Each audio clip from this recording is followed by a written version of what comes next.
This is the third time I've ever done a PowerPoint. There's the mic. And Third time I've ever done a PowerPoint. I don't teach with PowerPoints. So you just have to bear with me. And this PowerPoint I've been presenting around the state, so some parts I'm going to skip ahead from. So I've kind of been looking around the room to check out the audience. Is there anybody in here who is a classroom teacher? Okay. How many of you have been in a classroom within the last year? Been in the classroom while the teacher is teaching? Okay, how about the last 5 years? Because you're young enough? 10 years? How many? It's been a way long time. Okay, school is really different now because we watched the video of the adults that are addicted and they said, yep, I'm going to have 10 kids in the household this year, or the mother who hasn't had her daughter in the house because she's an addict and the daughter's been living with grandma and grandpa. These children, we need to help their recovery. How do they recover from a lifelong, daily trauma, daily chaos? They come to school and they're mad. And being mad is not the real emotion. They're disappointed, they're sad, they're worried, they're anxious because they don't know what happens. They don't know what's going to happen when they get home. They don't know if their parent's going to make it through the day. And that's what I struggle with. These behaviors at school come out sometimes subtle. Last week a teacher, her student was on their Chromebook when they were supposed to be writing. And so she went around to see what the student was doing, and he was reading the article about his dad going to prison. And she said, I guess writing about ELA really isn't what you're thinking about right now. I was working with a student on nutrition last week. I'm a health educator. And he couldn't figure out how to fill out his plate, what he could have for breakfast and I said, well, what, do you eat breakfast here at school? No, I don't get here on time. Okay, well, he said, my parents make me late. And I said, okay, so maybe in the car, could you have something? Well, they make me walk to school. I said, well, then how come you're late? Well, they don't let me leave until, just all these weird excuses. And then I looked up the adults that are in his life on the Wisconsin court system. I love that little database. And I'm looking at these people in their record, and I thought, of course not. The male has a lot of methamphetamine charges and has been in recovery and in a mental health institution, and the acting mother has operating while suspended a gazillion million times, and so of course he's not going to get his breakfast or get to food on time. So this just tears my heart up. I am also a mom of 3 and I'm a sister of 6 in an addicted family. So how do we recover? How do these kids make it? Sorry. Okay, so this is some stuff that I do. Okay, if you have not seen this video removed, you want to watch that. So write that down on that green sheet. Put my teacher voice on. You want to watch this video removed. It's about 14 minutes. And then you have your Kleenex. And then there's removed part 2, and you're going to want to watch that one also. That's the students, that's their day. So the students that are dealing with parents with addiction, they are not getting their basic needs met. They may not have food, shelter. One of my students has been living in a hotel or a car or at his dad's friend's house for about 2 months. And he can't make it through the class during the day because there's too much chaos. He doesn't know what he's doing. The safety and the security, the social needs, the esteem. These students aren't getting these needs met. So how do we help them when they come to school? So last year, I came to this summit and said, I want to help these kids. And I told them my idea of creating a group for 6 or 7 students to try and build some resiliency skills. How do they bounce back? How do they recover so they don't go through the road to addiction themselves? And I got lots of business cards thrown at me, and it was great. And I did meet with teachers at the school and the counselors and administration and sent letters home, and we picked 7 students that we thought could make it if they had a little more help. And I know that sounds awful to think that we just let some go, but we kind of have an analogy at school about our school is a big ship, and most of the kids are on the ship, and we have a great time on the ship. Some of the kids are looking overboard, like, Some have jumped, but they're close, and some are, we call those the scuba divers. They're just swimming as far and as fast as they can, and no matter how many times we try to help them, they just keep swimming. So we picked some kids that might be looking over the edge or have just jumped, and we thought, okay, we can help these kids. So I wanted to increase support for these students. I wanted to promote resiliency. I wanted to inspire them. Like, I thought I was going to move mountains. I'm a good teacher. I can be funny. We can do fun stuff. These kids are going to come to school and turn into perfect kids, was what I thought. No. They did come to school. If you ask teachers, the kids that are struggling the most with their home life always come to school. And the classroom is always chaotic. And at John Muir, we have about 30 or 40 students who we call frequent flyers. They're in the office all the time. We have about 50 teachers. So if you have 40 frequent flyers and 50 teachers, the chances of a frequent flyer being in your classroom, very high. And it just takes the one student. And all of our efforts go to that one student to just keep them focused and not bothering others and not having a breakdown. I had a student throw a temper tantrum and sit under his desk at 7:30 in the morning because he couldn't sit on a certain chair. Okay. Now, the right thing to do would just be one-on-one with this kid, but there's 28 others in the classroom. So we need more help to help these kids that are bringing their chaos to the classroom. So I wanted to inspire this change. I want the program to continue. We are doing it again this year at John Muir. I know EEA was looking at something like that, and I see more need, but we need more people, EEA. We need more people to take this on. So resiliency, the ability to bounce back. Empowerment, the ability to feel confident. I want these kids to feel like they can make a choice. They don't have to have the same life that their parents or whoever is taking care of them has given them. They can be who they want to be. So that was my real big goal for them. We looked at their ACEs score. Those are the questions. They were on the video before. The students that I had last year, of the 7, one of them had a score of 6, and the rest had either 9 or 10. So all of these things had happened to them. And I said, this does not mean that you're going to fail.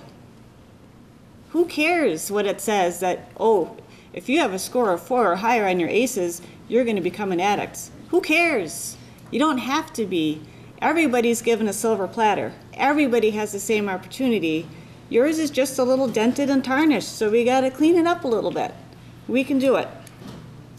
And this, I thought, was so interesting that it says that the trauma to the brain doesn't go away with any kind of medication. So even if these students get anxiety medication or get antidepressants, it's not going to stop the triggers. And we don't know as teachers in the classroom what the trigger is. We talk about a lot of different things. So one word or one concept might set somebody off, and then how do we deal with that? So I just thought that was amazing to think about. that it's never going to go away, the trauma. And I think one of the women on the movie said that too. So, first of all, that's my daughter. She's in a gale storm of Lake Superior. So it was a gale warning, the storm was coming, we're going to get 20-foot waves. And of course, we have to go along the lake to check it out because we love Lake Superior. But I love the picture because to me, she looks at peace, even though the world around is chaotic. So what do we do for these kids? First, we need to give them a caring relationship. So I met with these students every other day, and all we did was talk for the first 5, 10, 15, sometimes the whole 40 minutes. We had to make that caring relationship. We had to have meaningful participation. So they had to be nice to one another, and what we said to each other had to be trustworthy and respectful. We set positive and high expectations. We set goals. And the other staff members loved these goals because I tried to keep them at the school. So a student maybe would come to class with a pencil and a Chromebook 4 days a week. You know, that would be their goal. And the teachers, oh, thank you so much, they're prepared. And keep these expectations. The student who started the year with 15 BTFs, behavior something form, I don't know, it's another acronym. Started the school with 15, he got in trouble 15 times first semester, ended the year with 4. This student started the year with failing grades, ended the year with passing grades. Was it all me? No, but when I thought that I was going to make these wonderful students, the fact that he came to me and said, could you help me with my math?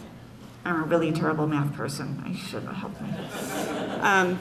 He asked me to help him. He asked me to go to his teacher and get some help. He came to me. So I made the caring relationship with him.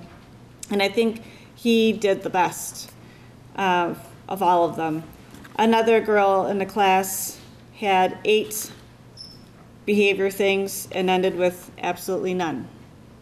So making those goals, setting high expectations. The boy who had 15, he was so naughty at first in this little group that I had to have him leave because he was wrecking the whole thing. He wouldn't listen to anybody. And I brought him out into the hall to talk to him, and I said, our expectations of this group, you need to be nice and you can't put other people down. Do you want me to quit? Do you want me to quit? Yes, I really want you to quit because I can't take it anymore. No, you are not quitting. You're going to stay here with me and we're going to work this out.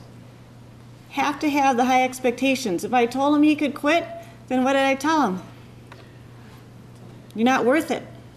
So you have to hold the high expectations. You have to let them know that they can master in something.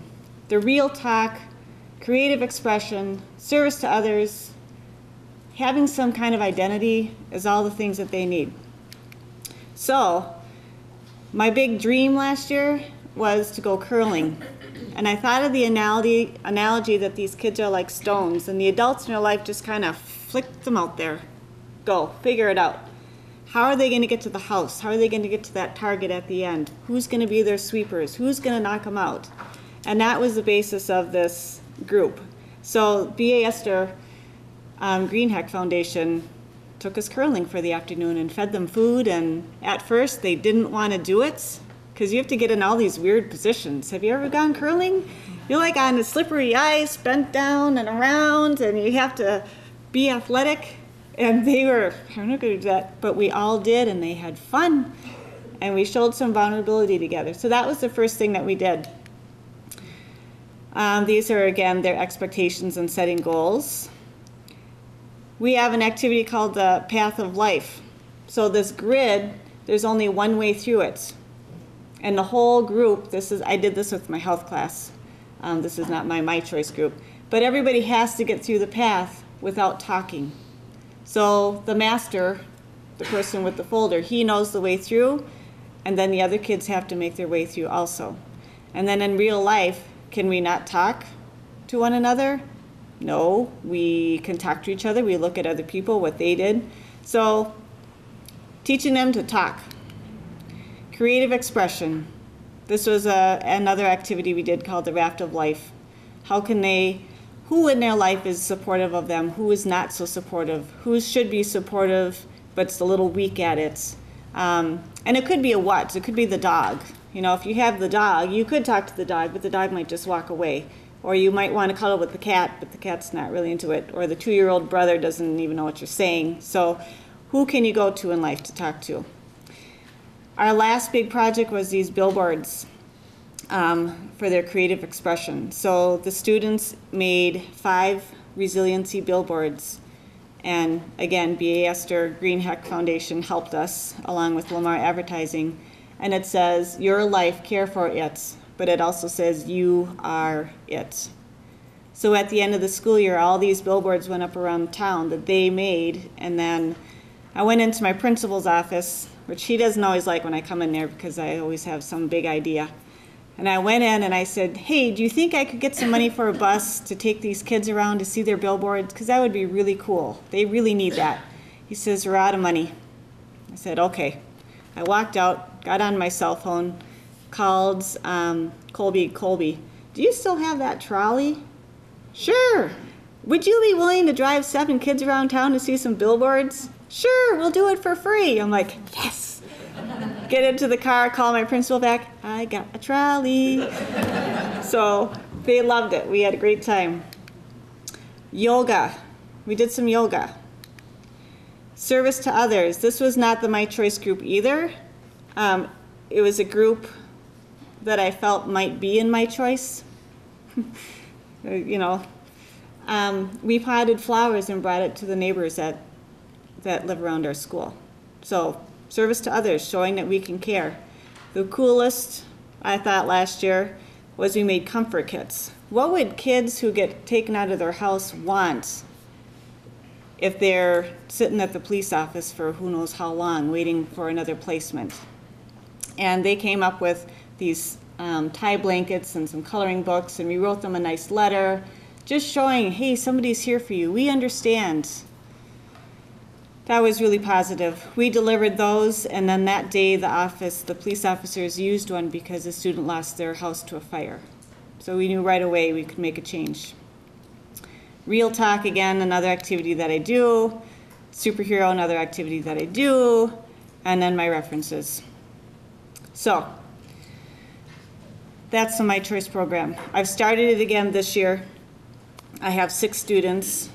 One of them, according to a little survey, doesn't think that it's bad that they use drugs and that they have started using some drugs.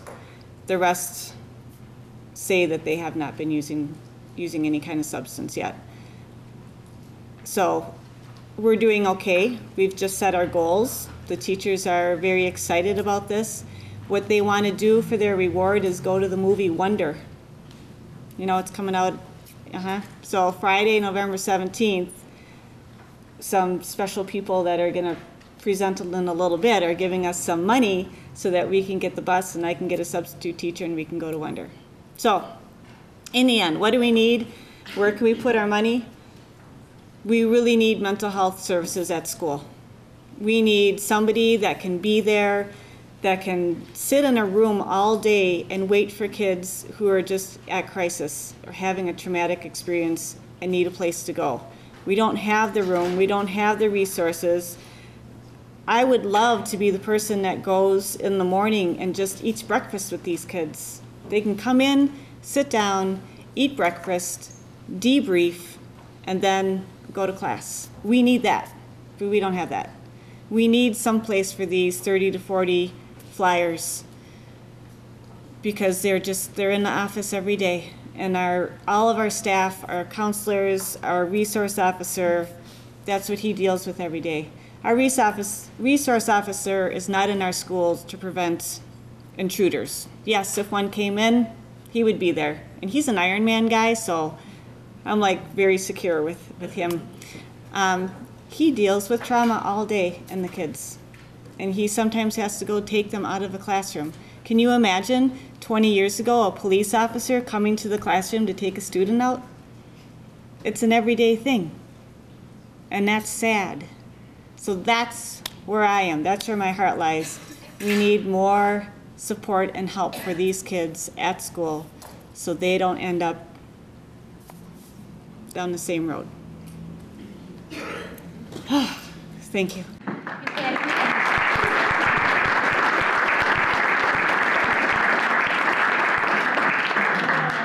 Okay, so next up we're going to have Mandy, and like Patty said, what I've asked all of our speakers is to really talk about what you can do to help. One of the things that I know Patty uses is guest speakers.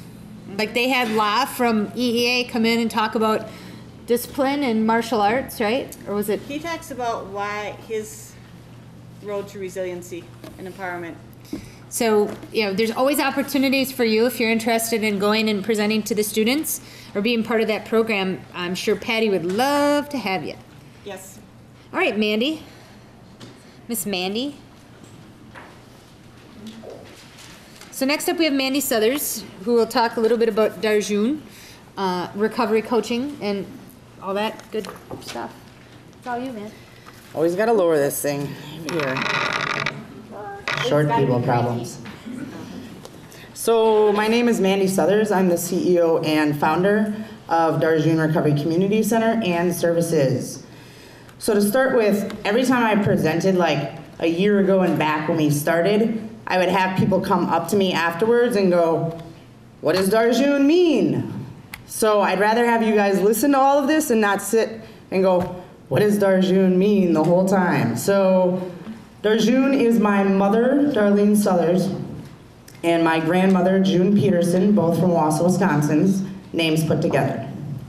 The reason this was called Darjun is because somewhere when we get sober, we find gratitude, and instead of being selfish, we want to give back. So instead of it being about me like it was for my whole life, I want this to be a legacy for my mother, my grandmother, to leave. So it's just appropriate that I'm in Marathon County now for the second year, because I ran away from Marathon County right when I turned 18 and went to Green Bay, Wisconsin. So let's start talking about recovery coaching a little bit. How many people in this room, by a show of hands, are currently in recovery? Congratulations on that, by the way.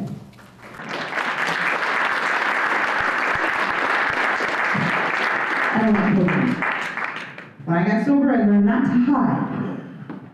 So, second thing, how many people in this room have family members of? Okay. And so third, how many of you in this room are allies, meaning you know somebody who is either A, in recovery or struggling from alcoholism and addiction? So by a show of hands, no one in this room is different. And that's a huge piece of this, because everyone has been touched and hurt by this disease that's in this room right now. So recovery coaching. I like to explain it like this. You have the San Francisco Bridge, and you have the people on this end that either A, can't get into treatment, B, are going to inpatient treatment, coming out of the prison system, just served a long jail stint, or a homeless population. So that's a lot of people, right?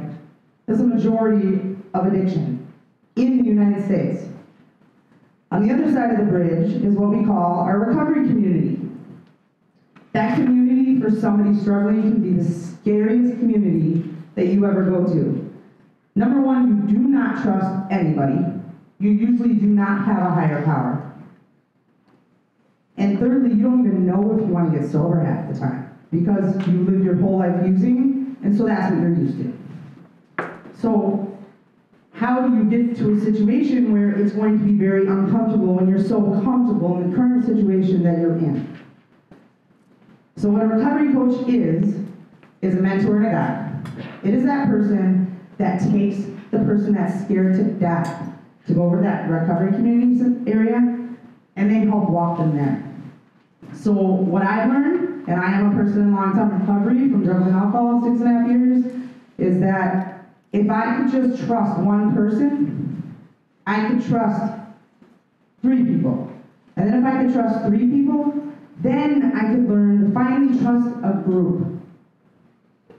So in today's age, what happens is people go to treatment, or they go to outpatient, or they get out of jail, or probation and parole, and the first thing they say to somebody is, you have to go to ANNA. Even in our treatment courts, and we work very highly with our treatment courts, I love them dearly. But that's the first thing said, get a sponsor, go to ANNA. Well, why am I going to trust that? I haven't even learned to trust one person. And maybe it is the PO I trust first, right? But when I walk into a room with a bunch of people and I'm scared out of my mind, and I have no idea what is going on, the chance that I'm going to not fake it to make it, or just tell people what they want to hear, or walk out scared and use again, is very high. So with recovery coaching, you have someone that helps them through all of it. They sit next to them in meetings. They go to court with them. They go to the doctor with them. They just help them learn how to live in trust again. So I always used to like to use this, and it comes from the C-card, the model we use, and it's from Phil Valentine. There's a group called White Bison in the United States. And what White Bison does is they have a 2-word program. And that 2-word program is probably the best program that is in the United States. And it is very simple. It's called Warrior Down. And so the mentality of it is that if you have a warrior down, then you send your people to the front line to help the warrior. And so no one struggles, right? Everyone gets help. So could you imagine if we, as a community and as a county, decided to pull away some of that red tape and put the paperwork away, and we started treating this epidemic with love and compassion instead of a file cabinet. So there's the difference. That's recovery coaching. They can do that for you guys. Where there's so many regulations we all have to follow, even though we don't want to, the recovery coaches can be there to back you up, and they don't have to be going to the file cabinet. They can help you make these guys succeed.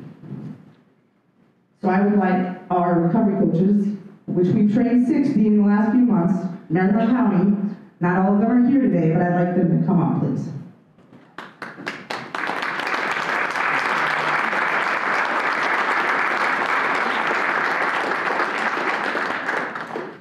And so on behalf on my partner who in trainings, who is not here right now, who is at Step Industries, helping save some lives in the sober living program, Amy Richards.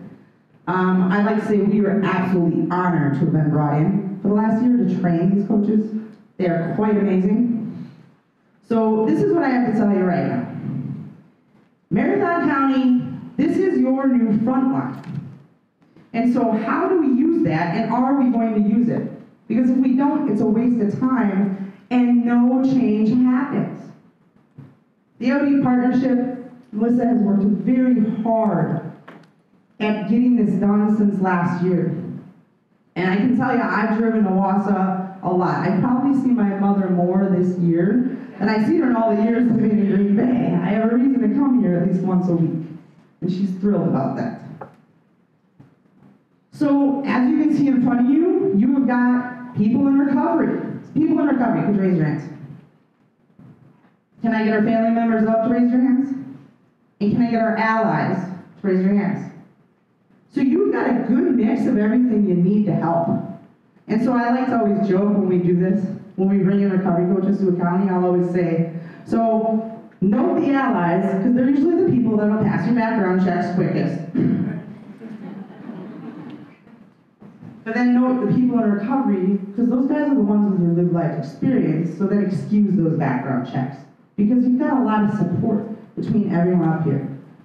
And the nicest thing about all this is they've all become like this little family you wouldn't even know existed here in Marathon County. Ever since their training, they get together, They hang out, they talk. I've been up here, we've had recovery coach meetings at the clubhouse. Thank you for the clubhouse to allow us to do that. So now that we have recovery coaches, where do we go from here? So I can only speak from experience of what we already do in Brown County. We host 72 recovery coaches through the entire state of Wisconsin at Virgin. We hold all their liability insurance, we take care of them, they have support groups, and they get together as one big family. So what we do with that is, recovery coaching is approved by the state as a rehabilitation worker under CCS. Now this is one thing I do know, I do not like CCS very much. It can be a demon for anyone in this room that works with it. But Marathon County has the top CCS division. So we can use it for that. Where else can we use it? Right now we have a contract with Brown County with juvenile and child protective services. So for our schools, bring those live life experience in and get those kids some more help. We've been running a contract now for a year for Brown County with our child protective services division. And we started it as a pilot, and now we are so sought after, I can't even keep up with the phone calls we get from child protective services. We have a huge group that we do this with, and what we do in our program with recovery coaching is, we meet with the individual or the family, and a lot of times we do get sent people that are just dealing drugs. There may not even be another issue there other than that's how they know how to make money. That's what they were taught. And so sometimes we're called, can you just please get them a normal job and help them not deal drugs anymore so I don't have to take their kids away? We see them twice a week. Once a month, we get together with the CPS worker, the children, and the client. And it's been working out really well. We had a no fail rate this year. We've had nobody go back out, and every one of our clients have gotten our kids back. And even after the service is done and after the county pays, most of this is volunteer, they still continue to see us, and they do not have to. Once a CPS worker walks away, usually people are like clapping, and they're like, I'm not going to no more services ever again, because they don't have to. So to see them actually come back and actually work with somebody is pretty amazing. Another area we can use this in, the Virgin has received a grant, and that is to bring recovery coaches into the hospital with Bellin Health when an overdose is present. We've been working for months getting this grant to be up and running, and later on, when Caroline Miller gets here, you'll be able to hear about how that works because it's through Faces and Voices. So we launched the grant, and we get recovery coaches in when people overdose. There's going to be a lot higher statistics there, people not returning to the hospital. And this is what I was told from Bellin. Here's how it works. It's usually not the cops that bring them in. They're either dumped out of the car right in front of the ER bay, or it's somebody that actually uses in the parking lot and knows they're going to OD, and it's an emergency response, and the hospital goes out to their parking lot. Now here's the biggest problem in the hospital with your overdoses. Most of them are Narcan, they wake up, and they go MIA. Well, of course they would. You just took their high away. They just spent $200 on it. They're mad. And they don't know another way to live. So could you imagine in your county having a coach that's there within a half an hour? So when they do wake up, guess what? There's going to be less likely a chance that they're going to MIA when you have somebody sitting there going, I get it, overdosed 5 times before I decided to save my own life. I'm not dead today because of that. I'd be more likely as an addict in recovery to stay and not to leave. Because you never know what happens, and most of your cases on overdoses that do pass away are the ones that leave the hospital the week prior. So what else can we do as recovery coaches? I'm going to kind of let it go down the line and let our recovery coaches each say something they've been doing since they got out of training. I am starting a new Marathon group in Wausau. And you are? Chloe. Thank you. I'm Jane Heil, and I am going to be on the Darjun Advisory Board. I am Jennifer Denzine, and I look forward to working for Darjun, and I've been sending referrals to the website. I'm Janice Long. I I have been visiting other resources in the community to try to figure out where I could send people for help. And just I volunteer at Open Door, so kind of just those people that come out of jail, so I try to help them. I'm Sally Cinto-Renson. I work in the jail teaching classes to inmates and mentor women when they get released. And just recently I've been working with a recovery as she goes on her journey. My name is Yao Yang. I pastor the Cross, which is a non-denominational multi-ethnic church plant in Wausau. We have a lot of homeless addicts and ex-prisoners come to the church, and through this training that I've been to, it has just really taught me a lot more about grace when dealing with addicts. My name is Jeff Campo, and I'm hoping to bring the kind of services that Darjun has available in Green Bay to the Marathon County area, because I definitely think the value of work is one of those stepping stones that people in recovery need to have purpose in their life. I'm Sarah Westberg, and I'll be on the Darjun Advisory Board. I'm Tina Obermeyer, and I've learned to take a more holistic approach when people come into Island Homes, not just treat recovery, but treat the whole person. And I'm currently coaching 3 people right now, and I hope to be a part of bringing on a place for recovery coaches to meet in American County. My name is Abby McDougall. I work at Salvation Army.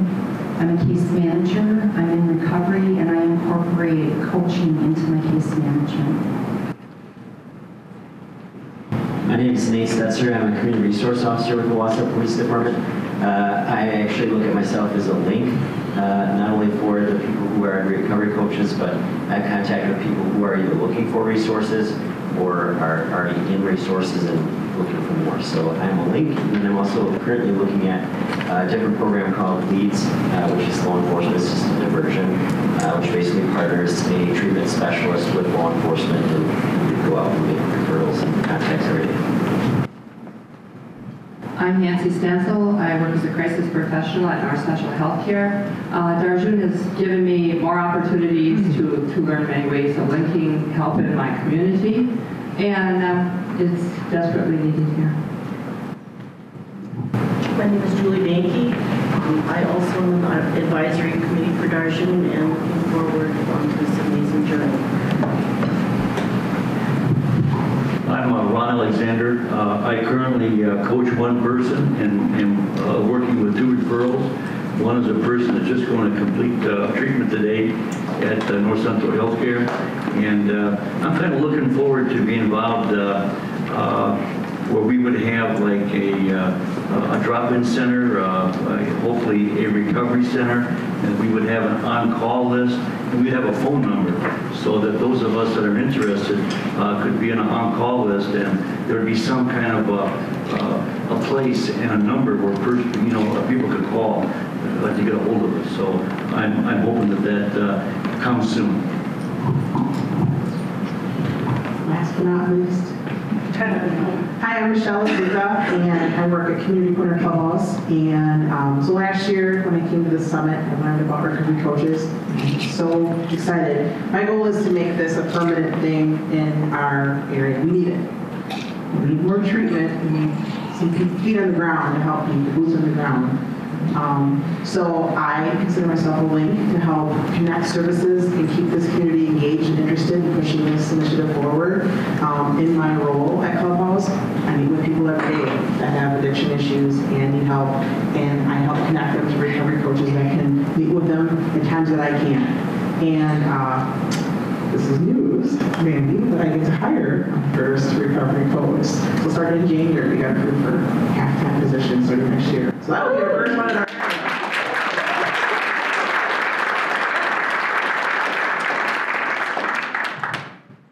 So the biggest area you guys can utilize right now with your recovery coaches is, there's a bed wait usually, and there's an outpatient wait. And so what do you do with people when they got to sit and wait? Usually they're just going to keep using maybe overdose, go to jail, go to prison. That's no good. They're just gonna cycle back in the system. So you can reach out and you can get a recovery coach. And then they can see that person for that 2 to 3 week wait until they can go in. And let me tell you, we work a lot with the outpatient programs, especially Bell. And we continue seeing them while they're an outpatient and have a counselor. I mean, it works really well, hand in hand. And then for the people that always have to say no, like that is the hardest part I've learned. And working with Bell and some of our treatment centers, you know, I've seen a lot of counselors tear up because they take so many phone calls and they have to say no all the time. Well, I can't help you, you don't have insurance. I can't help you, we don't have a scholarship program. I mean, the calls you get from opiate addicts that are screaming on the phone, but I'm gonna die if I don't get treatment. What do you mean you're telling me no? You're the 30th person today that told me no and I finally just want to get help. So what do? You don't have to be that bad phone call on the other end of the line anymore. And you can go home and sleep okay at night because you can call one of the recovery coaches and they can assist you. Every recovery coach we have probably puts in 98% of what they do with recovery coaching as a volunteer. I wish we could pay all of them. I sure do, but listen, recovery coaching is so new to the state, and I've spent the last couple years driving it, that we're finally starting to see a little money roll down from it. I'm hoping in 5 years that changes, but our recovery coaches really, they don't care much about monetary goods and money. They just care about saving lives. I know a lot of the people we talk to that are coaching with us, their whole theory is like, we just don't want to lose our friends anymore. Someone's got to help them. Because even AA and NA are struggling to do that reach out right now. People just walk out of the rooms. I'm a member of AA and NA, and I watch it all the time. People get agitated. A lot more people want that one-on-one. But, so these are our recovery coaches, and I hope you use them. And soon we will have a call number out, and I think they're putting together some referrals and some things that they can start sending everybody in our county, so you guys can just have a list of everybody's number and the times that they're available. So, thank you. For our recovery coaches, as they take their, you can go ahead and grab your seats. Thank you. So we were very fortunate after this last training. We had our first recovery coaching training in August. Like Mandy said, each training we had about 30 people at. A number of them live and serve and work within Marathon County or the surrounding counties. Our first training was sponsored by Aspirus Health Foundation and Aspirus Hospital. Our second one was sponsored generously by Dudley Foundation, the North Central Healthcare Foundation, as well as our next speakers. Come on up, Mary. So after last event, I got contacted by Mary, I think it was February. We were talking about going somewhere warm because it was cold. And she's like, you know what, we want to do something. We've got some skills and talents, we've got some knowledge in putting together charitable events. And she says, we'd like to hold a race for you. And I'm like, well, yeah. This is one of those moments where, yes, please, do so. How can I help? So Mary's going to talk a little bit about the rah-rah. And I'll turn it over to her. Thank you. Yeah, so good morning, everybody. After last year's recovery summit, I went with my sister and a friend, and we realized that there was definitely a need here. We left inspired and anxious to do something to help with the community's problems with addiction. We're all affected by meth and heroin addicts in our families, and came together as a group of 5 moms and just saw the need for help. We knew that the fabulous programs and housing opportunities in the Fox Valley was monetarily out of our reach, but we knew we wanted to do something to make some kind of an awareness impact for our kids. That's our goal. So on May 20th last year, we hosted our inaugural 5K, 5-mile race through downtown Wausau River District. It was a great run. We created RARA, Raising Awareness, Racing Against Addiction. Our mission was to start with children and raise the necessary awareness of this horrible epidemic. Starting with friends and family, We expanded to more amazing sponsors as we quickly found out the willingness of support, along with stories of so many that is affected by this disease. We're overwhelmed by the stories that they had, and many sharing their hidden stories of addiction that we never knew. After 3 short months of preparation and a lot of work, our race went great. The weather was cold and rainy. It was not a fun day, was it, Jenny? But we exceeded 150 participants. We had people coming in to sign up that day saying, we're addicts and want to do this walk, but only have $7. Is that okay? Of course, we welcomed everyone. We kicked off the race with stories from recovering addicts and a blessing. We were shocked. We raised over $12,000 that day. With that money, we've been able to sponsor one of the recovery coaching training that Mandy just did last week or a couple weeks ago. Yeah, 2 months Yep. ago too. Yep, okay. We have purchased books and journals for the Wausau School District EEE program that works with kids. We're working with Patty through the My Choice program and donating money for her and some of her programs that she wants to do. And we're also working with the school liaison at DC Everest. I forgot his first name. Greg Shrub. At the DC Everest Middle School to sponsor an addiction-related speaker in the spring of 2018. We're excited to know what we've done, and we're still learning. This morning alone, we heard a lot of great things that we didn't even know were happening already, so it's great. But we have much bigger goals, bringing some of those programs here. We're finding that to be somewhat of an obstacle for us, hoping to raise more money than we want to help. So we feel to meet our goals, we need to team up with other groups with the same vision as us and continue towards making a bigger impact. We feel if we can reach one person, we have helped. But with the joint effort of several organizations, perhaps we can change that dark path that so many families and individuals are dealing with.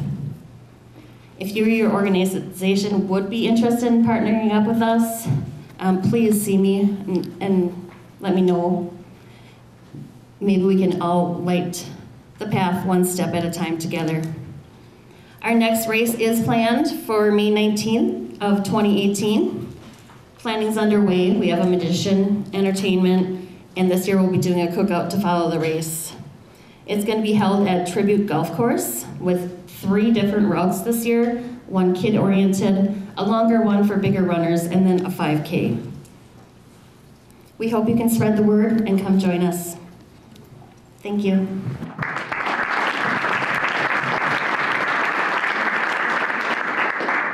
Yes, the 5K, I guess I encouraged you last year. They had some kind of fun with, you could show up in like a group collective and dress up. Last year we handed out a bunch of our Pushback Against Drug Abuse t-shirts. They're bright red and they have the pushback hands on them. If you're interested in putting together your team, if you'd like some shirts from us, I'd be happy to dole some out to you. But we're just really excited to have such a specific initiative focused on such a big issue. So, and there's always, I can vouch for our last recovery coaching training was out at Tribute and it was delicious. So put it on your calendar for May 19th coming up. Mr. Shine, I know you like to wander. Here you go. Oh, sure. Yes. I'll get your slides up. Absolutely. So where's Patty, by the way, one of the first speakers that we have? There. Oh, there you are. By the way, I know this was like your 3rd PowerPoint you ever did, but I think it was awesome. So I just want to let you know. And you did a really good job. As I'm about to put a PowerPoint up. Oh, that's not a PowerPoint. Should I put someone else's PowerPoint Yo, up for you? You should put mine up, I think. Okay. So you can introduce yourself, Dan, because I didn't introduce you. Very good, I can do that. So hi everybody, my name is Daniel Shine, and I am the manager of Lakeside Recovery at North Central Healthcare. I'm also a substance abuse counselor, as well. So I'm really excited to be able to come up here and talk a little bit about Lakeside Recovery, because at the end I kind of have a punchline, which I'm going to now make you guys kind of wait for now that I've said it.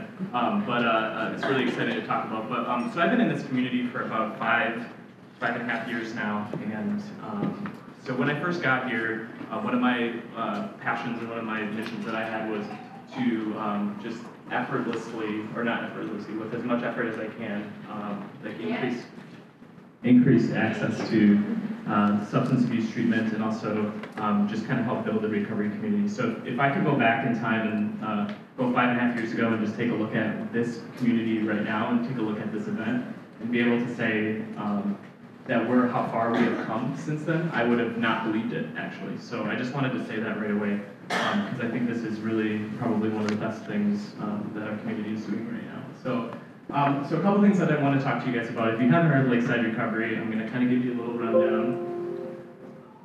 Lakeside Recovery, right now, well, it started in 2015. A group of people got together and they decided that we wanted to increase access to substance abuse treatment by creating a medically monitored treatment within North Central Healthcare. So since then, we've had about, we only had 6 beds to provide treatment for our entire community. So when we first opened, there was just this flood of referrals that came in, and we were managing just a significant amount of individuals that met criteria for high-level substance abuse care. So what it is this medically monitored treatment that has physician oversight with the ability to monitor physical health symptoms of the client 24/7 while receiving treatment. We also are a state-certified treatment program, and we're about 21 days long. So 21 days may seem like a short period of time, but within the continuum of care that we do offer, we highly recommend that individuals attend day treatment after they leave us, which is a 6 to 8 week program, followed up by outpatient services, which can last sometimes, indefinitely. So in total, the continuum of care can last up to 3 years.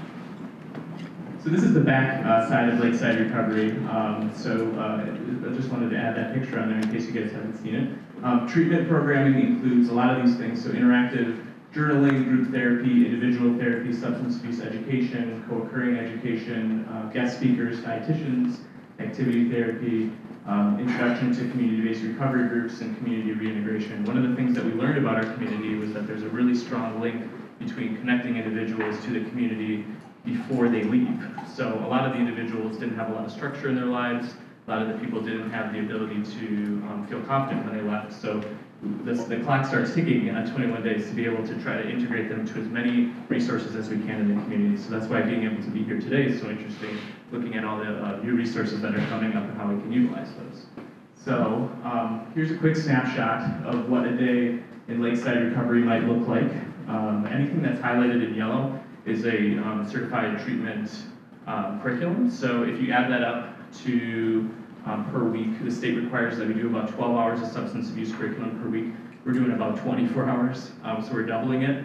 So that's kind of how we justify being able to do a 21-day treatment program, because when you're here, it's intense. So the amount of work that you're going to be doing is pretty intense.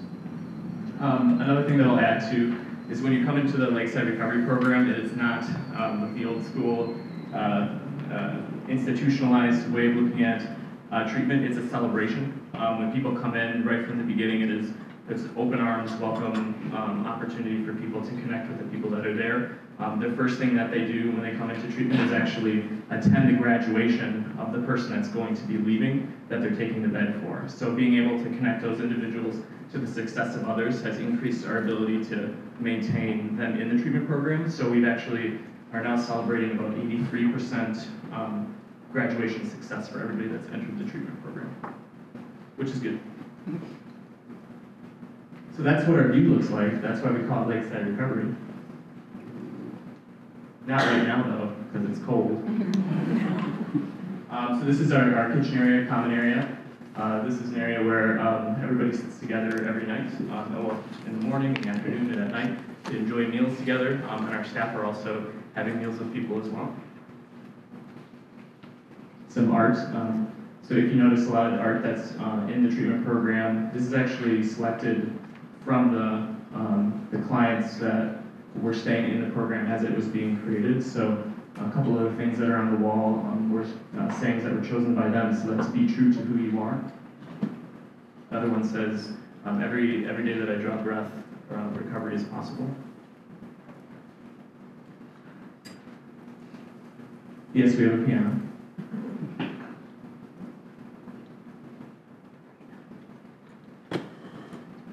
It's our staff station.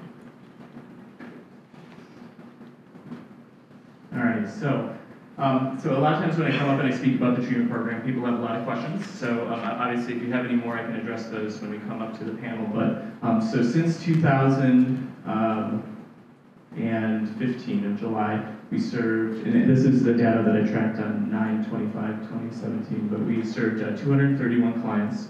So 231 clients came into the treatment program. We did receive a 94.2% client satisfaction score. That's from the beginning of the program. That means people that went through the program gave us a 9 or a 10 on our client satisfaction score.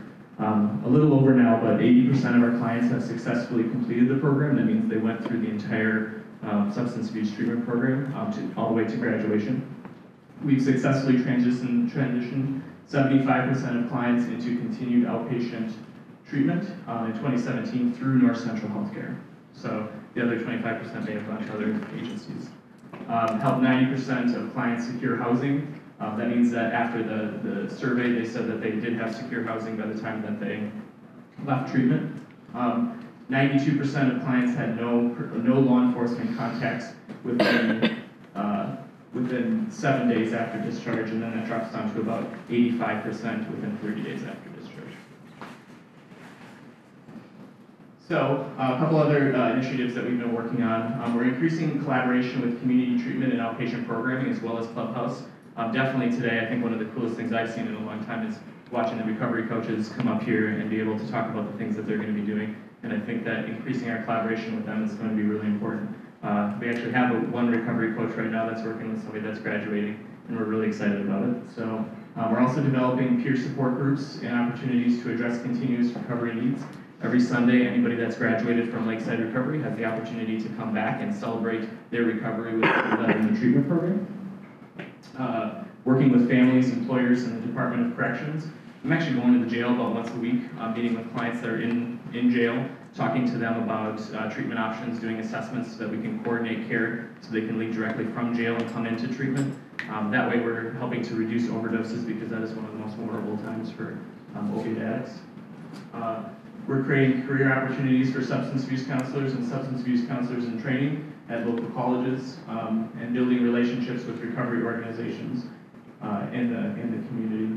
So we actually have AA meetings and NA meetings that come to our program as opposed to sending people out to those programs. We're also creating new and innovative ways of tracking data. All right. It's a lot of information. So a lot of frequently asked questions that people ask is how many people are waiting right now to get into treatment? Right now, the numbers that we have are around 77 individuals that are waiting to get into treatment. And I think that speaks to what Mandy had said as well. That's a lot.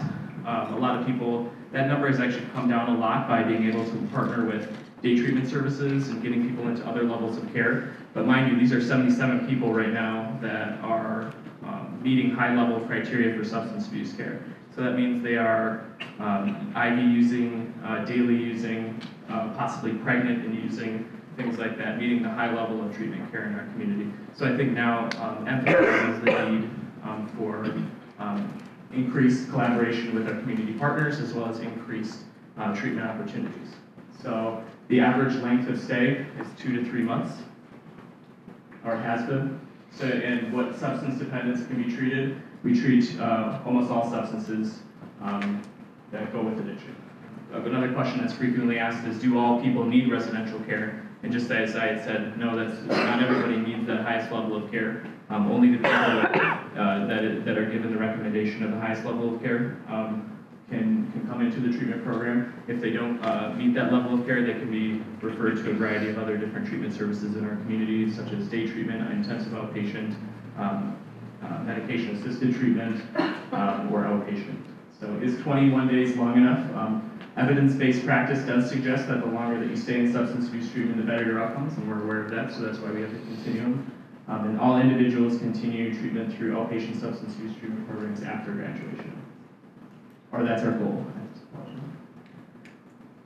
And one more topic before I get to the punchline. What we've been doing is we've been tracking data about sobriety rates at North Central Healthcare's Lakeside Recovery Program, and we don't think that that's enough. Now, I think our community and our state and our nation are moving towards a new way of tracking data, which are called quality of life outcome measurements.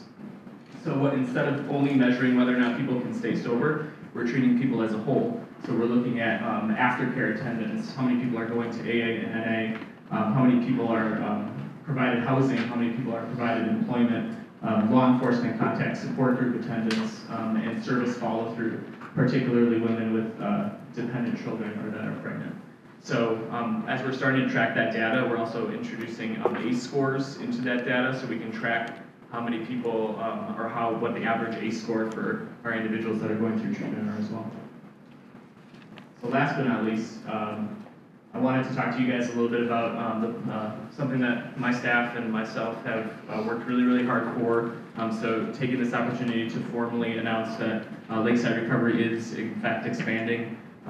In the first quarter of 2018, we're going from 6 beds for substance abuse treatment to 15. So we are really excited about that opportunity.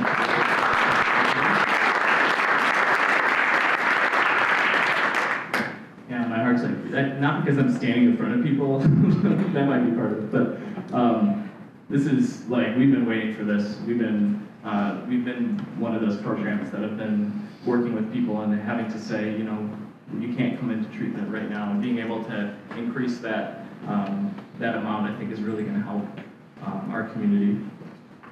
So things that we have planned, gender-divided groups. So we're actually going to be having one big group with everybody, but then best practice suggests that we have women's groups and men's groups. So we can do that now. A neighborhood model where we introduce as many resources to the individuals that we can, particularly community treatment, community corner clubhouse, Hope House, and recovery coaching to be able to assist those people in long-term recovery care.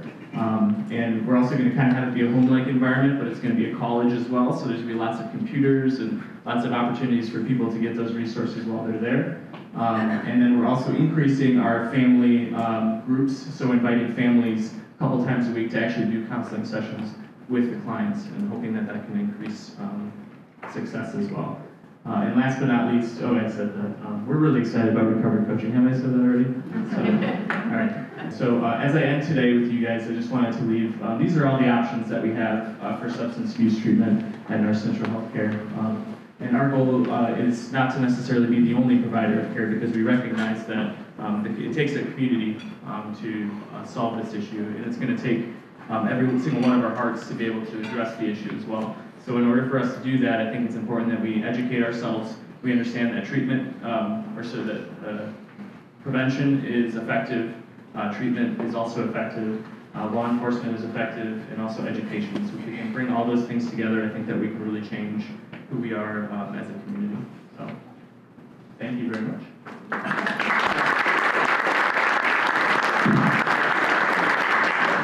Before you walk away, can you explain why 15 beds and not more beds? The mentality behind why we went for 6 beds as well still stands behind. So when you increase a substance abuse treatment program to a really high amount, say you did like 30, 40, 50 beds, you take away from evidence-based practice and trauma-informed care. You take away the individuality and the personal attention that you can have with individuals. So our goal and our hope is to be able to increase these beds, increase staffing periodically. If we need to, if we can justify that there's a higher need, we'll do that and adjust staffing accordingly. But for right now, 15 beds from what we found in the state is actually the sweet spot.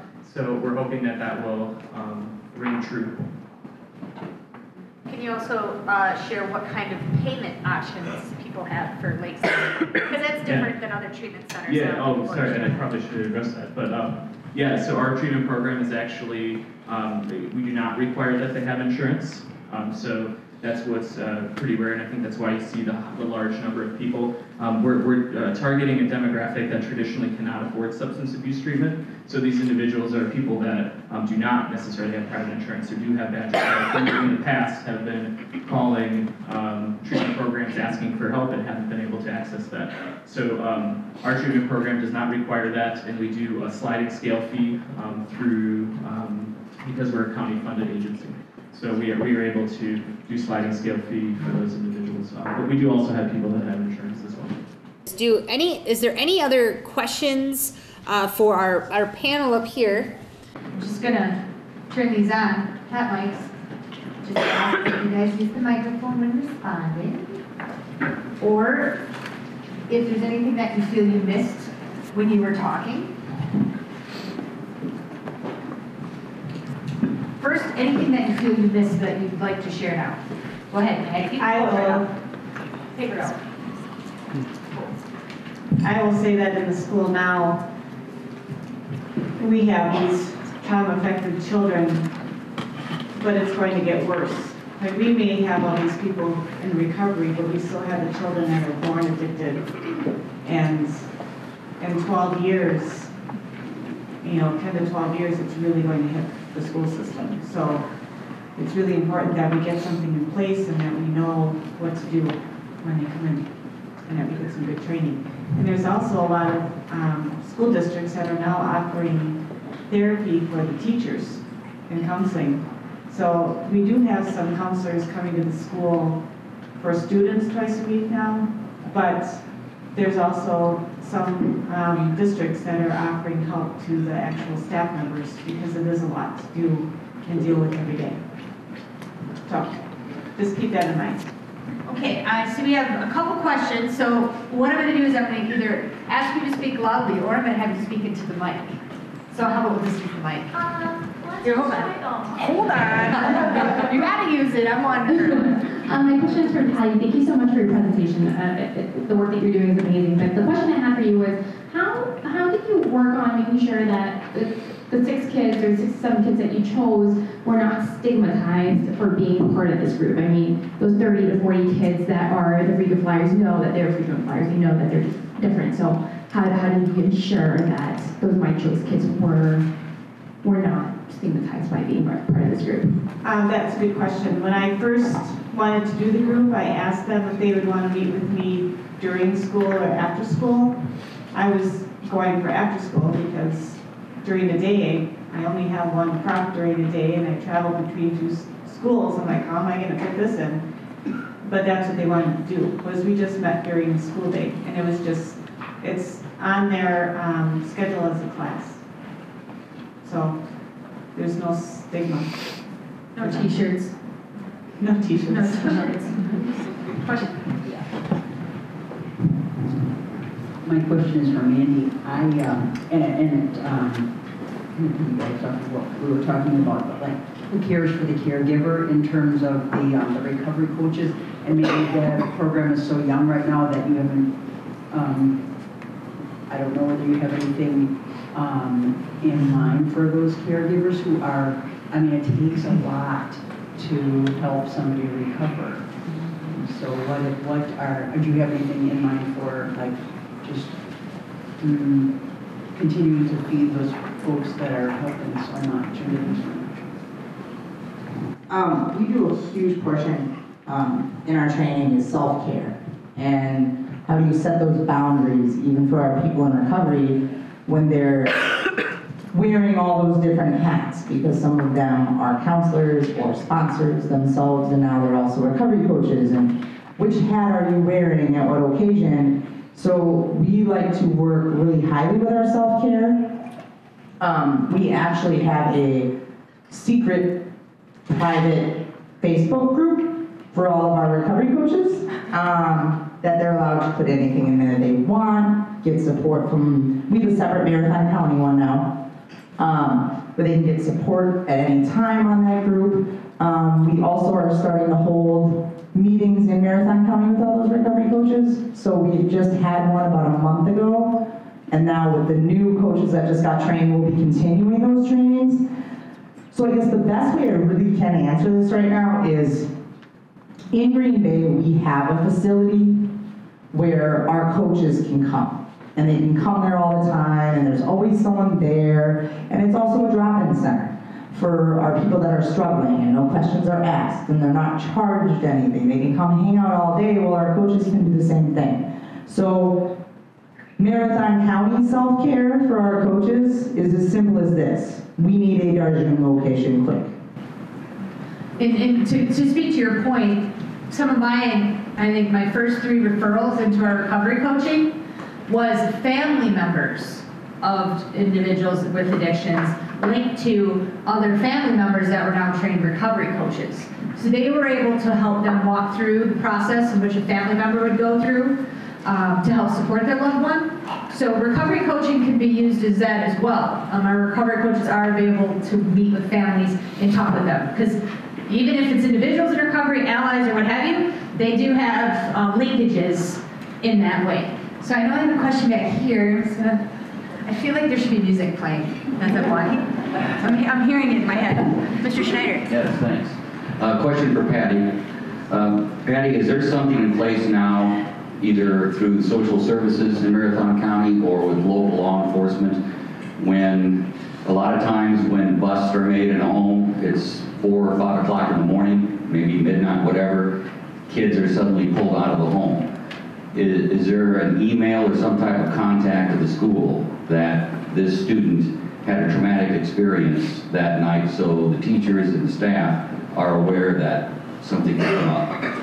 Our school resource officer, you can help me if I'm wrong, usually has that information, and then staff that's directly working with that student will be informed through the counselor. We also do have a crisis hotline where we contact each other if something really big happens. But in all honesty, sometimes something big that happens at home doesn't get to us. You know, when we met yesterday with the Mike Trace group, we started out looking at a flip thing of emojis, and they have to pick how they're feeling. And the girl had a scared face, and she said, well, something really bad happened at home last night, and I'm just worried about what's going to happen. Yet nobody knew at school. So there's a lot of things that happen that we don't know about. Last year, one of the boys had to call 911 for his mother, and we didn't know that. So there's so much going on. It's just hard. You have to listen, and you have to watch, and just have to be more relaxed. And if the student is not doing what you asked, instead of, you know, you have to do this right now, what's going on today? The way we treat the students is so much different. So it's a lot to do. That is part of the discussion. We actually have an adverse childhood experiences group that's meeting. And again, it's at healthymarathoncounty.org. You can find information about it. So if you do kind of want to be part of that discussion and how something in that instance, that example, if you want to be part of kind of what that could look like in our community and have those discussions, I just encourage you to get involved. You can actually sign up to be part of their list and be notified when there's meetings. Right now they meet quarterly, I believe. Hannah? ACES groups? Every other month. So there's an opportunity to get involved in that respect. Chad Billa will be here on our panel as well, and he's part of the Drug Endangered Children Task Force here in Marathon County. He's also part of the state advisory. So if you do have some specific questions, I can point you to Chad's direction, and he can let you know kind of what that group's doing. I can tell you that the Drug Endangered Children group has a lot of, you know, if you're looking to donate or you're looking to do something, you know, for the children that are taken out of homes in the middle of the night with nothing, or maybe they're cooking methamphetamines there and all their stuff has to be thrown away. So their favorite blanket, their favorite teddy bear, just imagine the trauma of the arrest, the trauma of law enforcement being there, and then you lose everything. They have a lot of items for smaller children, like teddy bears and blankets and things, but they don't have very much for your teenagers being taken out of the home. So that's something to consider if you're looking at doing some sort of drive. I know that that's something, or gift cards for places like Walmart where they can go in and purchase the new clothes that they're going to need. It's something to keep in mind. So I'm going to put that out there to the group as well. And I have students that would be more than happy to put these kids together and deliver them to the police department. So that's a really great thing. That really was powerful for them to do that. Okay, so is there any other questions? Yes, ma'am. Come in. I'm a social worker at Aspirus Wausau Hospital who see addicts and going through withdrawal. How do we access the recovery coach program? So right now you can actually contact Melissa or myself or me. I'm hoping by the end of next week, we actually have the coaches' numbers down, and I know that we were working on something to get that out with the new advisory committee that's been formed. So right now, I would just contact Melissa, or you can contact myself. The way we've been operating it without a location right now is Melissa or I will throw something in the secret Facebook group that specifies call this person, drug of choice, needs immediate care now, can wait, 6 hours, and then one of our coaches usually responds on that within like 5 minutes, and somebody gets a call, usually right away. So as soon as we get a location, it'll be a lot easier. You can just send them there, but right now we're utilizing this secret Facebook group to get everybody help. Super secret Facebook group. It is super secret. Super secret. But we are actually looking at how, and that's one of the things that we want to be part of this discussion this afternoon, or if you have ideas, again, use that green sheet. If you need more, we have more on the registration. Write those things down. What is the best way to link yourself to a recovery coach? So besides the Facebook group, we'll also send out a group email, because not everybody's on Facebook. Most folks are on Facebook now. But it is literally, you post something or you email something to the group. We had our jail administrator is one of our first recovery coaches trained. Or not jail administrator, she's our jail social worker. And she had an individual that wanted to go to an AA or NA meeting, and she wanted somebody to go with her. And the request went out, before I could even open my email, there was at least 2 or 3 responses of somebody saying, yeah, I'll take that person to this meeting. And it was amazing. I mean, that's kind of what we have that's what we're rolling with right now, because we have so many passionate people, we have such a great need. But if you do have any ideas, if you do have a phone line that's manned 24/7, that you could accept these calls to be able to post those needs, that's kind of what we need. I mean, we've got a bunch of people ready to go, and the system, the structure, we're new to this. Mandy, correct me if I'm wrong. But do you have, I know our first training, you said this is the largest training you and Amy ever did. I mean, do you have a community like what you see here at a level that we're at right now with so many recovery coaches trained and ready to go? So I give Marathon County a lot of credit. Darjun has existed for 3 years in Brown County. And they like to say we're the lead because we have the Packers. And let me tell you, we still sit in their own backyard, and sometimes they hem and haw with us. Well, other counties utilize us more. A year ago, I came here for the first time to present, and Melissa had this great idea. Let's get recovery coaches trained right away. And I will give your county this. We have coaches throughout every county in Wisconsin. This is the only county that is looking to implement those coaches in every area, including how we're getting them in the jail right now, how we're getting them in the police ride-alongs, how we're going to get them into Aspirus, how we're going to utilize them at North Central. And this is the only county within 1 year you guys have pulled this off. So I give Marathon County a lot of kudos, and I always tell Brown County, you got us in your own backyard, you might as well take the lead on this for the state. And now I'm like, you know what, I'll drive to Marathon County anytime. Maybe you guys should do the lead in the state. Thank you, baby. Okay. And one other thing that I think would be helpful for everybody here to consider, if you're part of an organization, whether it's a church, whether it's a school, whether it's a treatment partner, whether it's a probation parole type of setting, what needs to be in place for recovery coaches to come in? So I've had discussions with our schools. What kind of things need to be placed for our recovery coaches to come in and coach your students? What kind of background checks are needed? What kind of everything else, policies and procedures? Let's get this figured out so we can use these folks. All right, is there any other questions? Burning questions from the group? We have time. Like I said, we're missing out on a speaker. I'll probably put her into this afternoon, so. And make sure you write down your thoughts on your little green sheet. There's one. Thank you. Good morning. I'm a huge believer in Al-Anon and Alcoholics Anonymous, and I salute and I appreciate everybody that helps in this effort of recovery, because I know it's a huge epidemic. President Trump recently said that over 200 people a day are dying because of this, because of just the prescription drugs alone.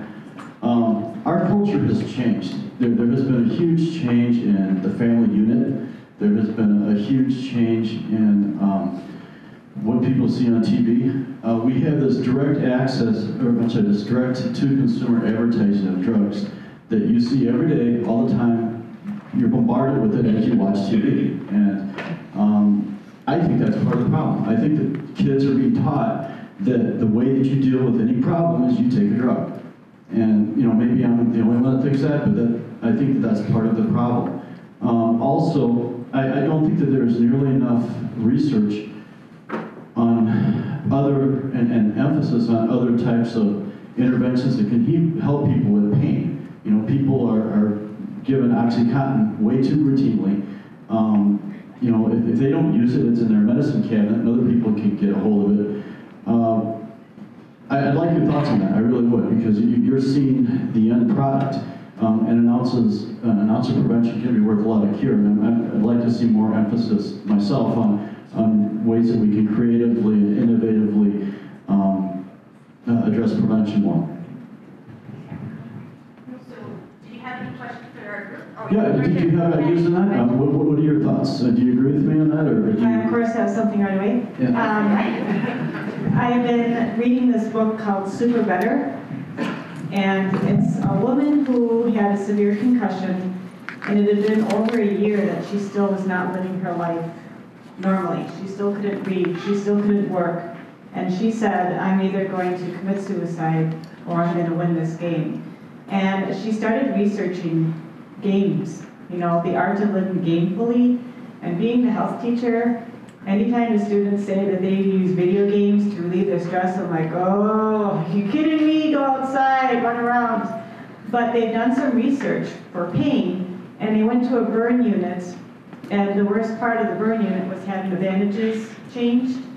And they had a study of patients who they just gave them the morphine and were knocked out, and then it's hard on the liver and, the addiction. So they said, we don't want to do that anymore. So they took some patients and they had them do a virtual reality video game called Snow World. And while they played that game, they changed the bandages, and only 8% of them noticed the pain. And then the other poor group didn't get any medication or a video game, and they changed the bandages, and 100% of them said, oh yeah, we feel the pain. So one of the things that I'm doing with my group is talking about your minds and how the power of your mind is very positive. And if you're thinking the right things, and we do the book has all these challenges in it to show you and prove to you that if you put your mind on the right course, you can forget about the other things that are bothering you. So I am working that way and looking at different ways for people to get their mind off of what's troubling them and the pain management. It's kind of a cool book. So it's got 4-star rating. It's called Super Better. So one other thing that I know we've had a number of our providers, Board Joint Clinic, for example, have changed the way that they prescribe and do their pain clinics there, looking at alternative therapies such as the aquatic pool, or acupuncture, or massage, or some of those things. The problem is the way that our insurance system's set up is they're not covered. So even if we can fill up that aquatic center, which they're in the process of raising funds for it right now to build a new one here in Marathon County, it's still not covered, so people maybe can't access it like they would be able to their prescriptions. So there's a lot of work to be done. There's a lot of conversations to be had. If you've never met with a pain doctor yourself, has anybody here ever gone to a pain specialist? So just a handful. If you've never talked to somebody that's a pain specialist, talk to them. The whole kind of philosophy, at least those that I've talked to, and I'm looking at Christy, her husband works at one of the local clinics, that it is something that's changed, and they're more than happy, I think, to talk about that, kind of that shift. But pain, unfortunately, is one of those measures that sometimes count against the industry. So is there any other questions? I have one thing on that one. Oh, I'm sorry, Mandy.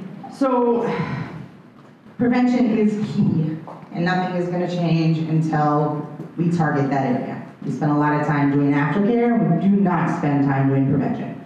And so, I've always had an easy solution to this, and we don't utilize it at all anywhere, and it's called, you have some amazing programs that are free of charge called AA and NA. And so I grew up in Mosinee, Wisconsin. And it is a rough redneck school. And we were taught to drink when we were young, because that's what our dads do. And they all deer hunt. They all do stuff out there. So when you live in the country, you don't have a lot of control. We all grew up on the lake, running around at 11, doing whatever we wanted, and our parents were out at the supper clubs, we were at the country club, Wausau Country Club, we're doing whatever. And back then, they trusted us. Well, we were stealing their beer. We were 10 and stealing the pontoon boat. We were running around at Sandy Creek and taking their pickup trucks out there while they weren't home. So here's one thing I know that hasn't changed. Kids like cool. So there's a lot of people in AA and NA, and there's a lot of cool recovery coaches I know out here that have some really good live life experience. Whether they've been to prison, or they've OD'd, or they've gotten a DUI like myself and ran into a tree and blew it up and disgraced my whole family in Wausau who owns a company here. These schools never call those people in to help in the health classes, or to present at the schools, or to even do one-on-ones with the kids struggling. So my answer to prevention is utilize your live life experience out there, because one kid's gonna listen and it's gonna change a lot, and they can have a mentor through that. Another thing to kind of build on top of that too is that we know that scare tactics don't work. Like showing somebody a mock car crash, I promise, not going to get them to stop drinking and driving. I know plenty of instances, unfortunately, where some tragedy strikes and the next weekend they all go out and hoist up their drinks to remember the person that was just lost the weekend before. So it's important to not try to, kids know how bad this stuff is. But you saw, if you're here for the straightforward videos, that part of their brain that says this is a good idea, bad idea, is not developed until they're 25. So the earlier we start messing with our brain, whether it's alcohol, whether it's prescription drugs, whether it's marijuana, whatever it is that gets them in that door, the harder it's going to be for them to make those good choices for themselves. They need to have all the information, which is why it's so important to have, like Mandy said, have individuals that have lived it, be very just straight with them. They may not be able to mentally make adult decisions, but they think they can. They need to hear from those adults that have lived through it. So thank you, Mandy, for saying that. Any other questions? I just walked in. Well, that's okay. Ask a question. I'm Lynn McLaughlin from STEP Industries. I'm the Vocational Learning Coordinator. Another thing, and I'm very, very excited to watch the video, because I think helping the youth develop, like you had mentioned, coping skills, to do something different rather than the fallback, which is using or whatever, is really important in the mindfulness. And it's giving them alternatives to using, whether it's another kind of a club or a connection or something like that, and maybe even bringing the recovery coaches in to help facilitate that. I think it's really important that they have something else to do that's positive. Just my 2 cents. So yes, Lynn will be talking this afternoon as part of our afternoon panel. I'm very excited to hear her portion of the program. Is there any other questions? Patrick, I'm going to go this way. If you want to meet me halfway, that'd be super sweet. Kind of slow. Dan, I was encouraged to hear with the expansion, one of the things that they're going to be doing, or that you guys are going to be offering, is some family counseling. And I think that's going to be really important for long-term recovery. One of the things that I've been, part of the conversations that I've been privy to, is just finding sobriety homes or places that people can go, because like Melissa had talked about earlier, you have a clean duck, you put it back into a dirty pond, those things are going to come back again. And so has there been any more progress on homes in our community that you guys are aware of, or Melissa, that you're aware of? And is there something more that we can be doing as a community to help establish those types of homes in our community so people do have a safe place to go back to, rather than the home homes that they, can return to, or the only homes that they have as an option to return to, which could be places where drug abuse is happening. Yeah, definitely. So I think that's a great point, because so last year, just as much as they talked about recovery coaching being a really important initiative, I think, is this on? Yeah. Yep. Just as much as they talked about recovery coaching, they also talked about transitional supportive living as well.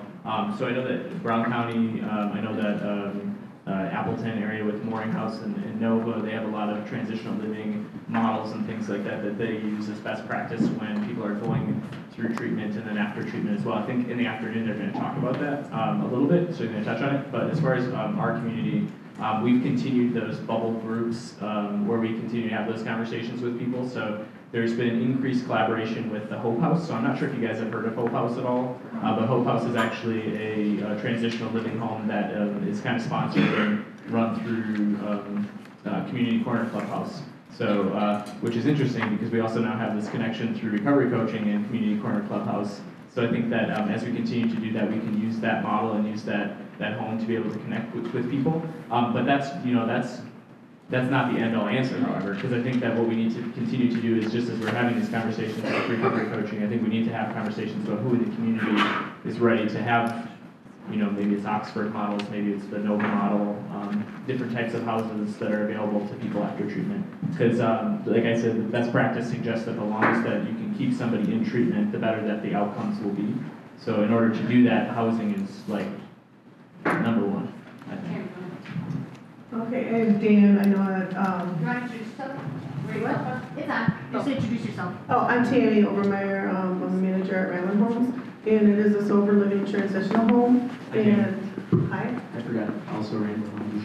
That's okay, that's okay. But I do take people, I'm taking a guy from jail through Rhonda on Friday, and I'm taking a guy from the 21-day inpatient treatment on Thursday. So I am a transition home. I think that people that come out of treatment or come out of jail, I think what we need is not to have, is just go right back into a sober living. If they have that break, even if it's 24 hours, the chance of getting them to keep sober or stay clean, might not be a viable option. But I do have, it's a male house right now, and I do have, I can take about 8 or 9 because I'm the only employee. Do you want to talk a little bit about like the structure that you provide as well? Because I think that's important for people to connect to as well. And I apologize that I did not mention, but that's definitely another one in our community that we have. But do you want to talk a little bit about what structure you provide? Sure. When they come in, it's a total sober drug house. I do drug tests and breathalyzers. And when they come in, they're on like a restriction for 30 days and they can't go anywhere without somebody else. Just a precaution. They can walk, they can go down to the bar store and get a bottle, but when they come back, I'll help them pack their bags. If they are caught drinking or using, they're out in 20 minutes. Sometimes I give them a second chance. I'm a softie, so a lot of times I do. But if they have a job, they're willing to go, welcome to go to their job. I do take people that don't have any money, so that's a big thing in the community that I think is helping. I do take people with low, I only charge like $300 a month. One thing that they do have to do is go to 90 meetings in 90 days. I know the AA and NA is probably the easiest thing for them to do because it's down the street. I do have guys going to Smart Recovery, and I have people, I also count church in their pastor meetings. So we volunteer at our thrift store, and that helps pay for their beds at the house. So I think that's about it. And I also think that, I know Dan Mills is here as well, so I know that you run, is it the Catholic Charities transitional living as well? Is that? It's the only permanent supported housing program currently. We just doubled our capacity. We opened another house. So we house chronically homeless individuals in Marathon County. We have a sister program in Loyal as well. We have a sister program in Loyal as well that works with women and women with children specifically. And that is a transitional center. But here locally, this is a pilot program we started last year. and it's working quite well. And like I said, we just opened our second house. We've actually raised money for our third house, so in the first quarter of next year, we'll open another one. And these individuals, the program follows the Housing First model. For those of you in the housing field, we don't have an expectation that individuals are ready for housing. We take them where they are, as they are, and give them immediate housing. And then after that, we work on whatever they want to work on. And as I said, it's working quite well. We've already had one individual that's moved out on his own. Was supposed to be going to school. Haven't heard from him in a while, but that's probably a good thing. Other individuals have maintained sobriety for over a year now, and not because it's required, but because it's what they wanted to do. What would be the process of, because I know a little bit too with Tammy and with Hope House, and it just starts with calling the organization and talking to them about the referrals, but like what would be the process of somebody coming into your program? You know? Well, the Beyond Shelter program is, because of the way that HUD funds programs similar to this, we have to pull people directly off of the state prioritization list. So I don't have control on who goes into the house. I call the CAP services, or actually get the list directly from the state. And this last time I called and asked for the top 5 names. Well, there were women on the list, so we know now that the need is going to be even greater for a permanent support housing program for women. So women's community, it's time.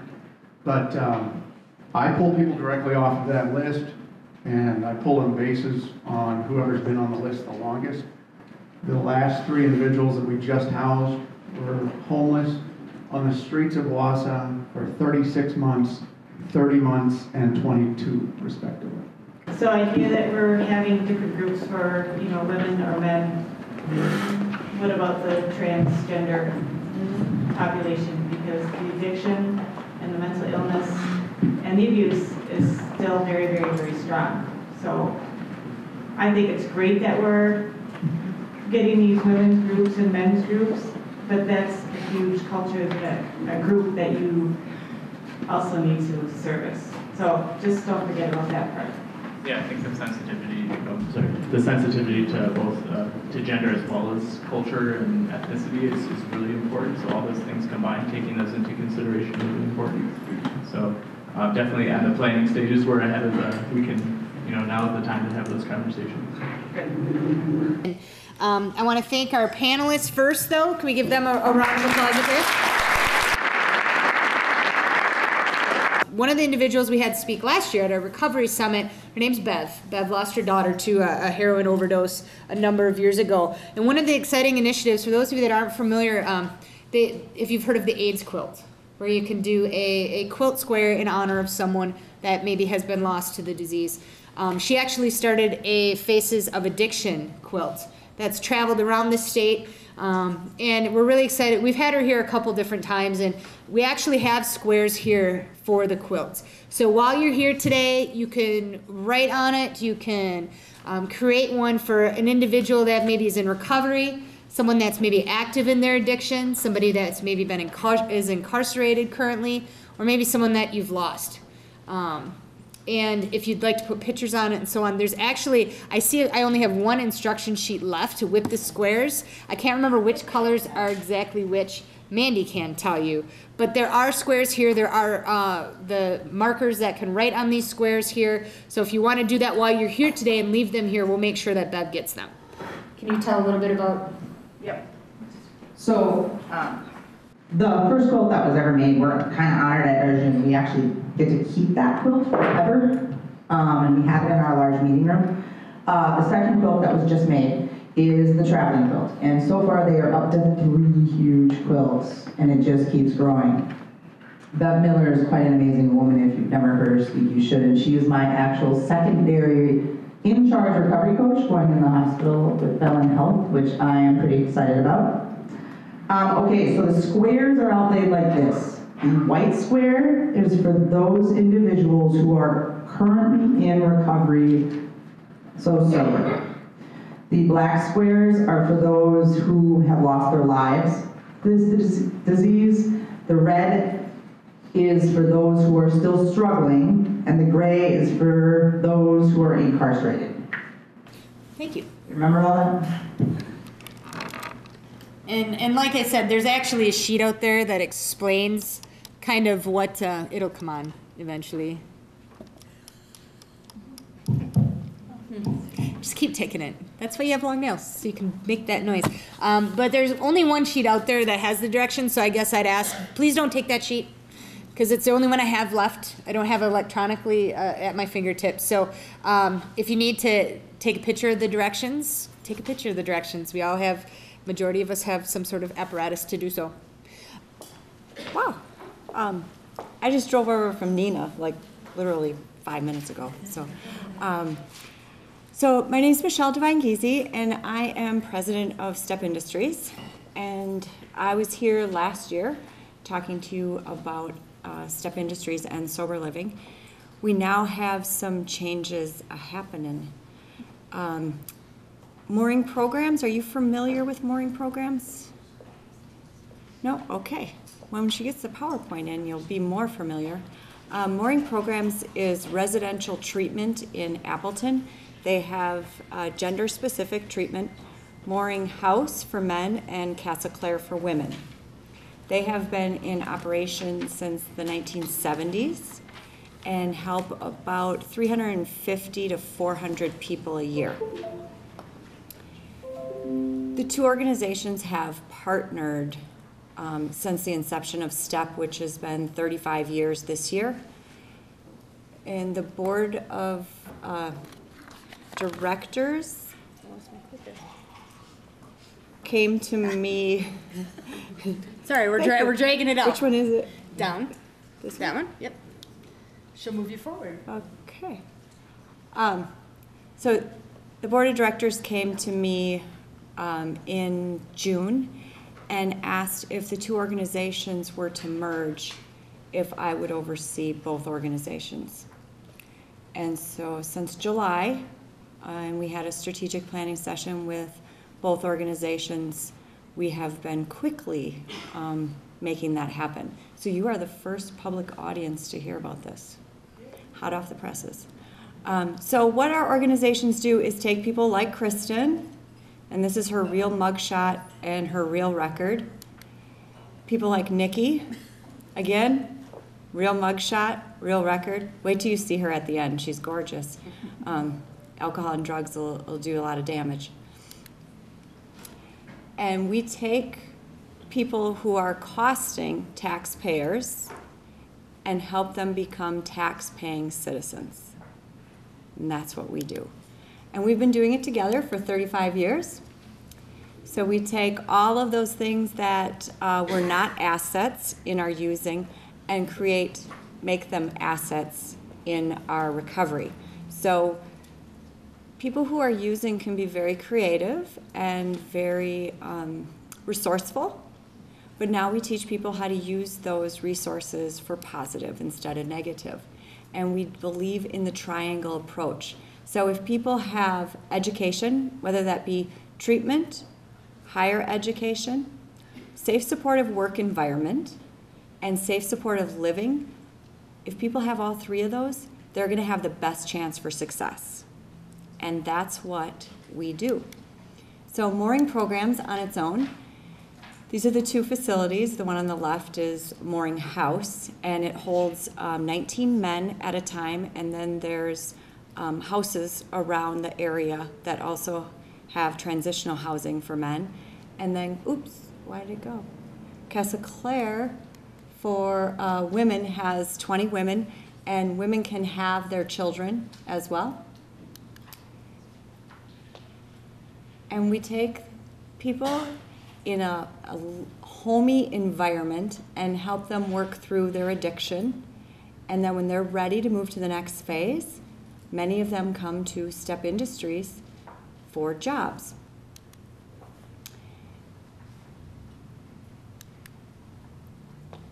So upon discharge from the program, 71% were employed, which is huge. That's a huge step going back into the workforce. So at STEP, we do vocational rehabilitation for recovering alcoholics and drug addicts. That's the only people we hire. That's the only population we help. People want us to specialize in other populations, but this is what we're good at. This is what we do. So we stick with people in recovery.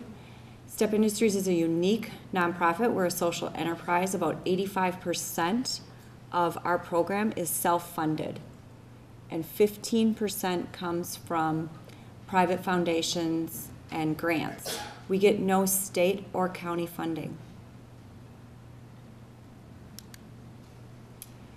So many of our people come with the barriers you guys are familiar with. They have felonies. They don't have driver's licenses. They're on probation and parole. They have poor work histories. And we take them where they're at and help move them along the path to self-sufficiency. So last year, we offered 133,000 job training hours. Over 300 people at our facilities. We have a facility in Neenah and one in Milwaukee. We've been in Milwaukee since 1998. When people come to us, they are feeling hopeless, like they're stuck, like they've gone backwards in their lives. 12 weeks later, they're starting to feel pretty good. They're feeling proud of what they're doing. They're making new friends, they're having fun. Example, last night there was 40 of us at Pino's Palette. Lynn helped put that together for us, making pictures and having fun and singing songs and making some really creative paintings. It's helping people find a new way of life, make new friends, and they're feeling good. They're getting their self-esteem back, and it shows. You come work in our environment, you walk through, you see people smiling, you see people who are happy, you see people who are bopping to the music as they work. It's a really fun environment.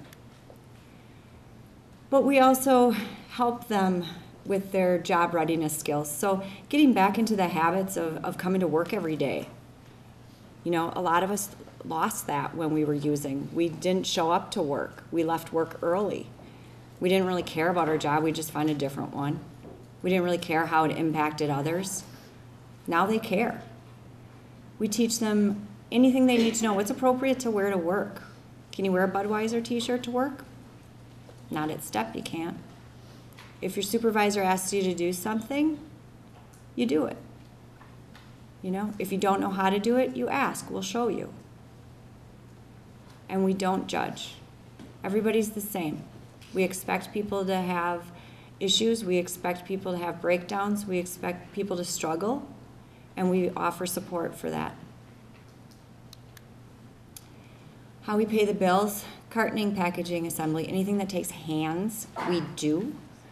Majority of our people we keep in-house. We do have enclaves that will go off-site for long-term customers, but a majority of what we do is on-site. And it's our environment that really makes it special. We don't want to be a temp service. We don't want to have ones and twos placed all around the city. That's not us. If that's what people are looking for, that's somebody else. That's not us. We offer a safe, supportive environment. So then there was a gap. People were leaving treatment and they were living with people who weren't good for them. 2 new people living in recovery, not always going to work out. They were going back home to situations that weren't good. So we opened a sober living house within walking distance from STEP. We started with a women's house. It was working really well. A year later, we opened a men's house. Well, then we had a waiting list for the men's house, so we opened another house, all within walking distance to STEP. Our 3rd house is a graduate house, so when people are ready to move on from Mahalo, which is really strict, we have a lot of guidelines. You'll hear more about our sober living program this afternoon. We have Mahalo as the entry level, and then Mana that they can move when they're ready to, and it's a little more pure supervised, but we're still there. We still drop in as whenever we want. We still go knock on the doors and do room inspections, and but it's the next step to independent living. So what happened to Kristen? She couldn't find a job anywhere. We hired her.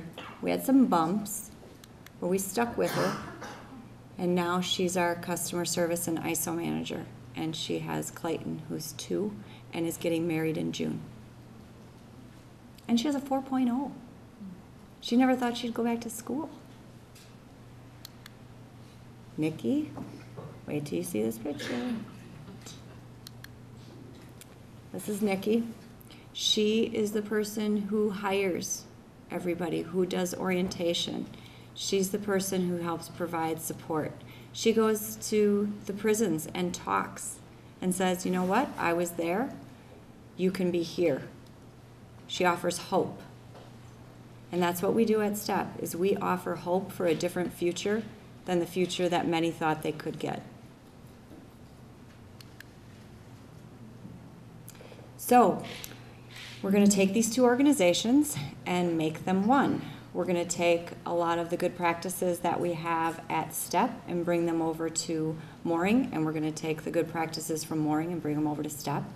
Our staffs are starting to work together and teach each other what's working for them. And January 1st, we will be one organization with a continuum of care, the only one in the United States that you can go from level 3 treatment, transitional housing, employment, education, and sober living, all within one organization.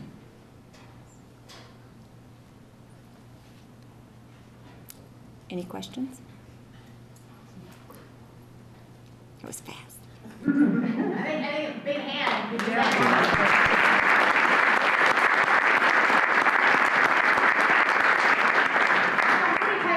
The Wausau area now since last year's summit? Since last year's summit? Yeah, I think 3, maybe 3. 3 conversations around STEP. Any questions? We're getting some lunch set up right now. Is there any questions for Michelle? Is this going to come to Marathon County? Do you see this in the future? Well, this afternoon, what I am This going afternoon? Awesome. what I'm going to is this coming to Marathon County?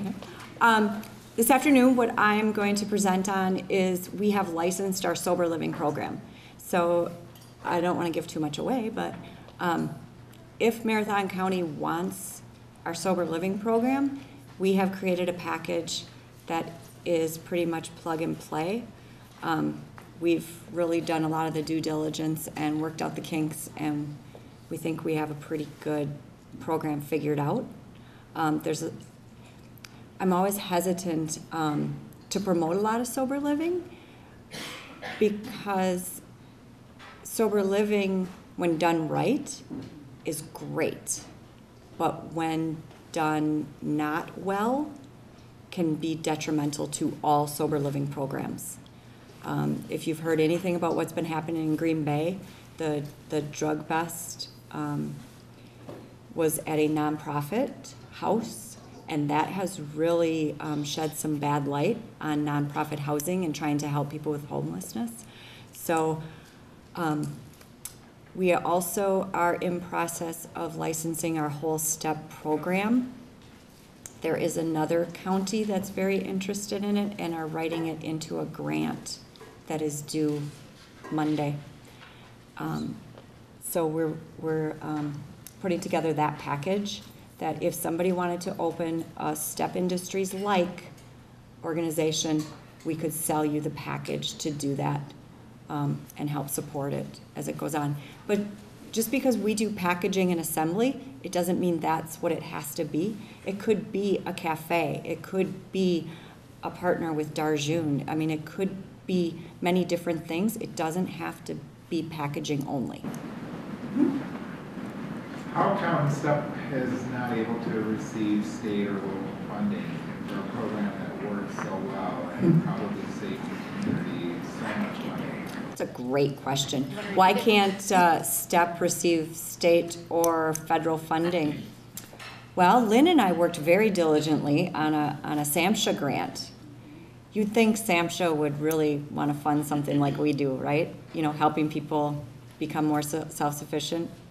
Nope, we didn't get it. And it's not because we haven't tried, but we've been denied. Some of the responses we've gotten are, you're going to keep doing it anyway. Why would we pay you now to do it? Well, because it's getting harder. People are coming with more barriers. We're spending more time with people. You know, if you have an answer to that question, see me, because we've been knocking on doors and having conversations, but you know, we're kind of stubborn, so we're going to do it anyway. You know, sober living, people said, you know, I don't know about it. Is it, you know, is it the right thing? Well, we did it. We proved it, and then a community foundation came to us and said, would you open a third house? Third house wasn't my idea. I wasn't ready. I was thinking another year. They came to me and said, will you open another house?